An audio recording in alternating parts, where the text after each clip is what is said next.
Oh, hati saya bersuka cita. Dia adalah mempelai pria surga, Mesias disebutkan. Lalu kemudian Yohanes Pembaptis meloncat dari istilah Mesias menjadi mempelai pria surga dengan mempelai wanitanya. Oh, hati saya bersuka cita. Dia sedang ingin mengatakan bahwa dia sendirilah pemilik hidup kita secara kekal.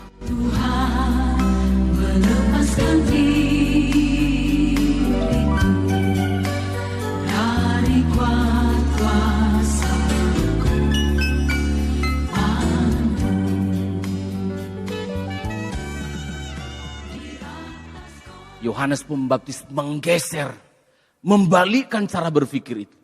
Dia tidak tersanjung, dia tidak meminta pembelaan, dia malah sebutkan kalimat yang berikutnya, ayat 28 sampai 30.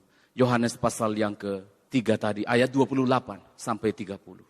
Jesus is the author of our life. Dialah pemilik hidup kita. Ayat 28 sampai 30. Kamu sendiri dapat memberi kesaksian bahwa aku telah berkata, aku bukan Mesias, tetapi aku diutus untuk mendahuluinya. Iya. Yang empunya mempelai perempuan, ialah mempelai laki-laki. Tetapi sahabat mempelai laki-laki yang berdiri dekat dia dan yang mendengarkannya sangat bersukacita. Oh, puji Tuhan terus. Mendengar suara mempelai laki-laki itu. Itulah sukacitaku. Dan sekarang sukacitaku itu Terima kasih. penuh. Sukacitaku pun penuh. Dia sendirilah pemilik kekal dari kehidupan kita. Ada eksperimen sosial yang dilakukan di media sosial. Lalu kemudian saya kutip, saya rangkumkan. Dikatakan seperti ini. Kalau kamu akan menyebutkan siapa saja orang-orang yang paling dekat dengan dirimu, siapa saja. Nah, ini yang disebutkan saudara. Ada paman, kakak adik, anak, bibi, istri. Nah, ini kalau disuruh siapa yang paling dekat yang menjadi bagian hidupmu. Nah, ini rata-rata semua orang-orang paling dekatnya. Lalu dilanjutkan, kalau kemudian kalau dicoret, siapa-siapa aja yang kamu coret? Kling. Paman. Kemudian kakak adik. Terus bibi juga. Kemudian yang agak berat dilakukan anak. Tinggalkan satu. Yang ditinggalkan itu adalah istri. Saudara perhatikan. Dari semua yang dicoret-coret itu ada hubungan darah. Betul ya? Paman atau bibi, anak, kakak, adik, itu semua ada hubungan darah kita. Tapi mengapa itu yang dicoret? Istri itu tidak pernah hubungan darah. Istri itu anaknya orang lain yang kita jadikan istri kita. Alasannya apa ketika istri tidak dicoret? Saudara perhatikan. Meski tidak ada hubungan darah, namun satu-satunya yang akan hidup bersama selama aku hidup adalah istri. Paman akan pergi, bibi akan pergi. Bahkan anak darah daging kita pada usia tertentu dia akan meninggalkan kita.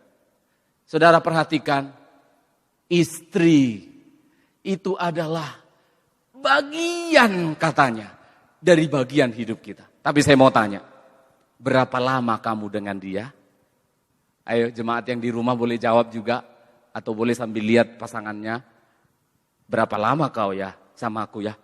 Oh iya, banter-banter hanya wedding anniversary yang ke golden. Banter-banter hanya ulang tahun pernikahan yang ke-50. Maringono habis itu, dia juga akan meninggalkan. Dia juga akan meninggalkan kita. Oh, hati saya bersuka cita. Dia adalah mempelai pria surga, Mesias disebutkan. Tujuannya apa? Untuk menyucikan hidup kita. Lalu kemudian Yohanes Pembaptis meloncat dari istilah Mesias. Meloncat menjadi mempelai pria surga dengan mempelai wanitanya. Mempelai laki-laki.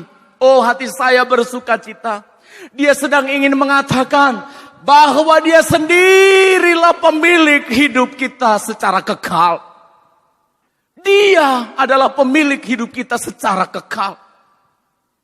Kita kepunyaannya secara kekal. Hati saya bersuka cita.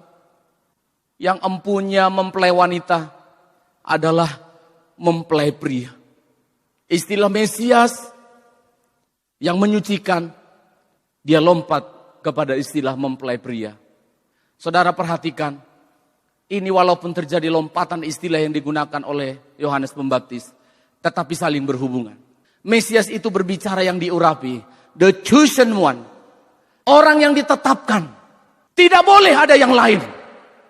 Lalu disebutkan mempelai pria, mempelai laki-laki, itu berbicara kepemilikan, berbicara pengesahan, berbicara kepemilikan yang kekal. Oh, luar biasa. Bisa kita lihat bahwa yang ada selalu di hati Allah sejak 6.000 tahun yang lalu Adam dan Hawa jatuh ke dalam dosa. Tidak ada yang lain, hanya kita. Hanya mempelai wanitanya.